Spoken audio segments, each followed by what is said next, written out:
Salve turma, benvenuti e bentornati, sejam bem-vindos de volta ao canal Chave Coding. Eu sou o professor Dr. Samuel Martins, professor Samuca, em mais um vídeo aqui da série desse curso Python Essencial para Ciência de Dados. Então, se você está gostando dessa série, já temos mais ou menos uns 10 vídeos aí, já deixa seu like, se inscreva no canal, compartilhe com seus amigos, porque estamos chegando à marca de 1000 inscritos aqui no canal, então nos ajude a bater essa meta, beleza? Então vamos continuar aqui em mais um dia de gravações.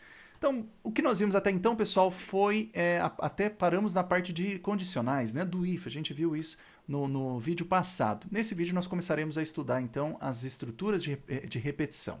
E para isso, só um lembrete, aqui na descrição do vídeo você tem o link da playlist completa dessa série e você também tem um link para o repositório de códigos do GitHub, onde estarão todos os códigos feitos aqui na aula. E mais um lembrete, como nós temos falado em alguns vídeos passados, para você começar a codificar, né, junto comigo aqui no vídeo, né, a partir do mesmo ponto inicial e chegar nos códigos finais que nós teremos nos finais dos vídeos, você pode copiar, né, começar com os códigos que estão dentro dessa pasta aqui, ó, códigos base. Então aqui eu estou no terminal, mas esse aqui é a pasta do diretório, então do repositório. Então você pode copiar aqui os arquivos de código base e a partir daí você tem o mesmo ponto de partida do que eu tenho aqui nesses vídeos. E no final, os códigos terminados aqui nos vídeos do curso estarão na raiz do repositório. Então serão aqui, ó, na raiz do repositório, vocês terão os códigos finais desenvolvidos aqui.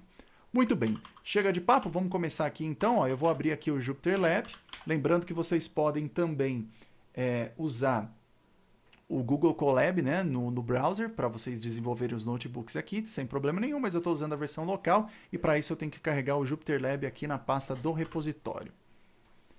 Muito bem, está carregando aqui meu browser. Está aqui os códigos, né, no nosso repositório. A gente vai começar aqui com loops. Então, deixa eu aqui minimizar essa parte e vamos começar com loops aqui. Muito bem, pessoal. Assim como qualquer linguagem de programação, durante o desenvolvimento dos nossos algoritmos, nós precisamos eventualmente de ter uma estrutura de repetição, ou seja, a gente tem um trecho de código que nós queremos que esse trecho de código seja executado N vezes, né? Um conjunto de vezes esse trecho de código seja executado. Para isso nós precisamos de alguma estrutura de repetição, por exemplo, em linguagem C a gente tem o for, temos o while, temos o do while também. Na linguagem Python não é diferente, nós temos também estruturas de repetição, no caso nós temos duas, que é o for e o while, e nós veremos a partir desse vídeo.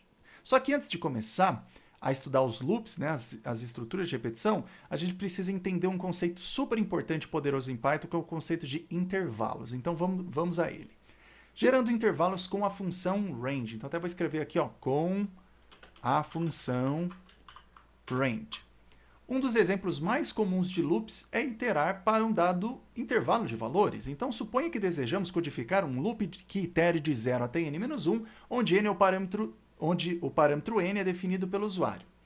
Em linguagem C, teríamos algo como, a gente declara aqui a estrutura, né, do C, então for declara aqui o iterador do i igual a 0 até i menor do que n, e mais. Então, nós estamos iterando aqui n vezes, nós teremos aqui, então, n iterações, iterando do valor i, né, de 0 até n-1. Então, a gente quer n iterações e não estamos incluindo o valor do n. Então, suponha que você quer 10 iterações. Nesse caso aqui, você terá a iteração começando do 0 até 10-1, ou seja, 9. Em Python, podemos gerar intervalos de valores muito mais fácil, apenas utilizando o comando, a função range, que possui a seguinte assinatura. Essa aqui é uma função built-in que fala, né? Que é uma função já que vem com a linguagem Python, onde você pode passar, é opcional, mas você pode passar três parâmetros. O primeiro parâmetro é o começo, que é start, o segundo parâmetro é o final, que é o end, e o próximo parâmetro, o último parâmetro aqui, é o step, que é o passo para a geração desse intervalo. Vamos entender um pouquinho agora os casos. Entendendo os índices de um intervalo. Toda vez que você trabalhar com o conceito de intervalos em Python, independente se você vai usar range ou não, nós veremos nos próximos vídeos também estrutura de dados de lista, que usa muito o conceito de intervalo. Toda vez que você usar um intervalo em Python, ele sempre inclui o número passado como limite inferior e exclui o número do limite superior do intervalo. Tá, Samuca? Mas o que é isso? Vamos ver um exemplo aqui. Por exemplo, se nós queremos um intervalo definido pelos números de 10 a 15, né, um intervalo definido por esses upper e lower bound, né, lower e upper bound, limite inferior e limite superior, o que vai corresponder, na verdade, esse intervalo gerado vai ser o intervalo que inclui o 10 e exclui o 15. Tá? Ou seja, nós teremos, se considerar um passo de 1, né, que é incremental, nós teríamos aqui 10, 11, 12, 13 e 14. Nós teríamos esses números, são definidos por esse intervalo no Python 10 e 15, onde o 15 não entra, a gente pega um número anterior a ele. Então, se a gente quer os números sequenciais do intervalo de 10 a 15, o 10 entra, o 15 não, então vai até 15 menos 1, 14, nós teríamos esses números aqui, ó. 10, 11, 12, 13 e 14. É isso que tem o conceito no Python de intervalos. Então, precisa ficar esse conceito básico muito claro na cabeça de vocês, porque senão, às vezes, vocês... suponha que nesse exemplo que você queria que o 15 tivesse como uma opção no teu intervalo, nesse caso aqui não estaria. Para você conseguir isso, você teria que passar o 16, né? Porque seria de 10 até 16 menos 1, ou seja, de 10 até 15. Muito bem. Dado esse conceito, vamos ver aqui um pouquinho, vamos usar um pouco essa função do range, né?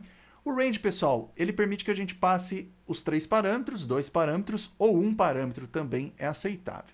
Se a gente passar apenas um parâmetro para a função range, ele considera que esse parâmetro é o valor final do intervalo que você está passando.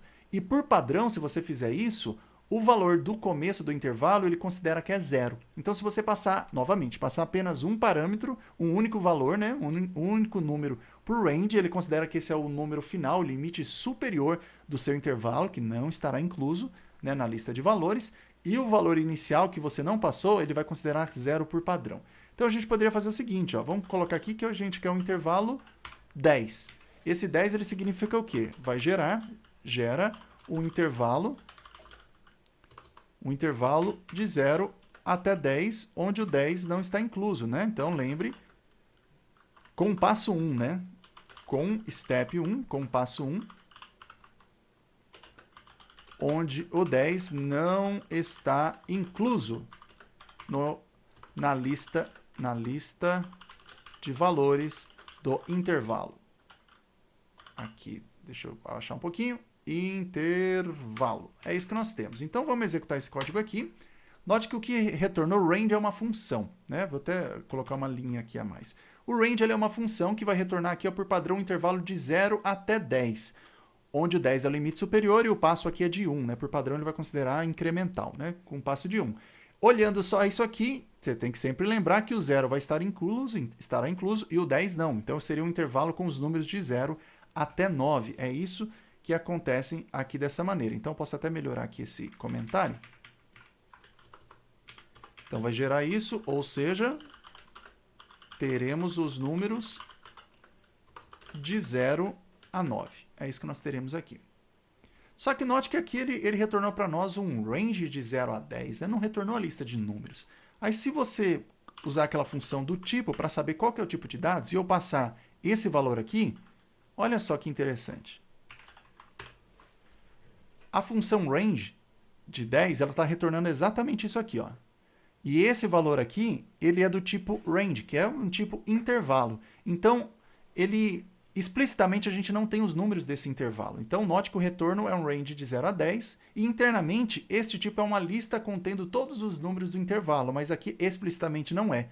Para termos acesso a tal lista explicitamente, precisamos converter range em uma list. List é uma estrutura de dados de uma lista de valores, né? Como se fosse um vetorzinho, uma lista de elementos que nós veremos nos próximos vídeos em maiores detalhes. Mas para obter aqui, então a gente pode fazer o seguinte, ó, eu não tenho range de 10, eu posso simplesmente passar esse valor do range de 10 como parâmetro, né, como argumento da função list. Então, essa aqui é a função list, que é um tipo de dados, ela converte esse range em um número. Então, olha aqui, ó, converte o intervalo range 0 e 10 em uma lista de números do intervalo. Na lista de números, não em uma, né? Na lista de números do intervalo. Então, é isso que vai acontecer. Olha só que legal. Agora nós temos aqui, então, se nós quisermos ter acesso a todos os números dessa lista aqui, né, desse intervalo de 0 a 10, onde o 0 está implícito, né? E o 10 não está incluso. Eu tenho que converter para uma lista. Então aqui eu tenho uma lista, ó, 0, 1, 2, 3 e até 9. E uma lista, nós veremos mais para frente, mas uma lista ela é definida por esse abre e fecha square brackets, é colchetes, né? Acho que é colchetes o nome desse símbolo aqui. Tá com o nome em inglês aqui na minha cabeça, mas acho que é isso. Muito bem, nós temos essa conversão aqui. Vamos continuar então, mais 2 exemplos aqui, a gente termina esse vídeo e depois a gente vem com o for. Então vamos gerar um intervalo de início até fim menos 1. Então podemos querer alterar o valor inicial do intervalo, que é 0 por padrão.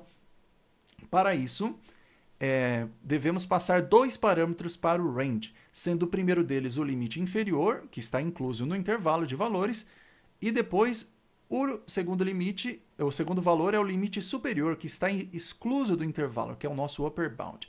Então vamos supor aqui que nós queremos gerar o intervalo, o intervalo aqui, de 11 até 21. Então o que vai acontecer? Ele gera o intervalo de números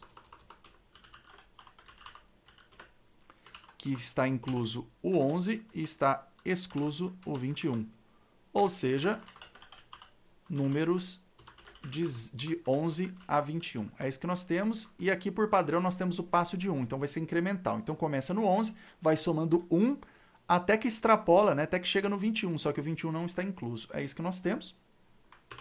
Então, aqui a gente tem então um intervalo, né, de 11 a 21. 21 não está incluso. Se nós convertermos para a lista, para uma lista de números, nós temos aqui, ó, 11, 12, 13, 14 até o 20. Então, a gente tem isso aqui. Bem simplesinho, pessoal. Se você passar 2 números para a função range, esses 2 números são considerados como o primeiro deles, o intervalo inicial, né, do valor, o upper bound, o limite inferior, lower bound, o limite inferior do teu intervalo, que está incluso na lista de números resultante, e depois você tem o upper bound, né, seu limite superior, que não está incluso. Muito bem, o último exemplo aqui desse vídeo, nós podemos também especificar o passo do intervalo, porque aqui nós estamos somando de 1 a 1, né? Mas a gente poderia especificar o passo, basta que a gente passe um terceiro parâmetro para isso, né? Para a função. Então a gente poderia fazer dessa maneira aqui, ó. Deixa eu pegar aqui na minha cola. Vamos supor que a gente tem aqui, ó, nós queremos então nós queremos aqui gerar um intervalo de 11 até 21, onde o 21 não está incluso, mas começando do 11 incrementando de 2 em 2. Se nós fizéssemos a comparação aqui com a linguagem C, é como se a gente estivesse fazendo assim, ó. É como se a gente estivesse fazendo assim, ó. Começando do 11 e menor que 21 e mais igual a 2. É como se fosse assim na linguagem C que a gente estaria fazendo.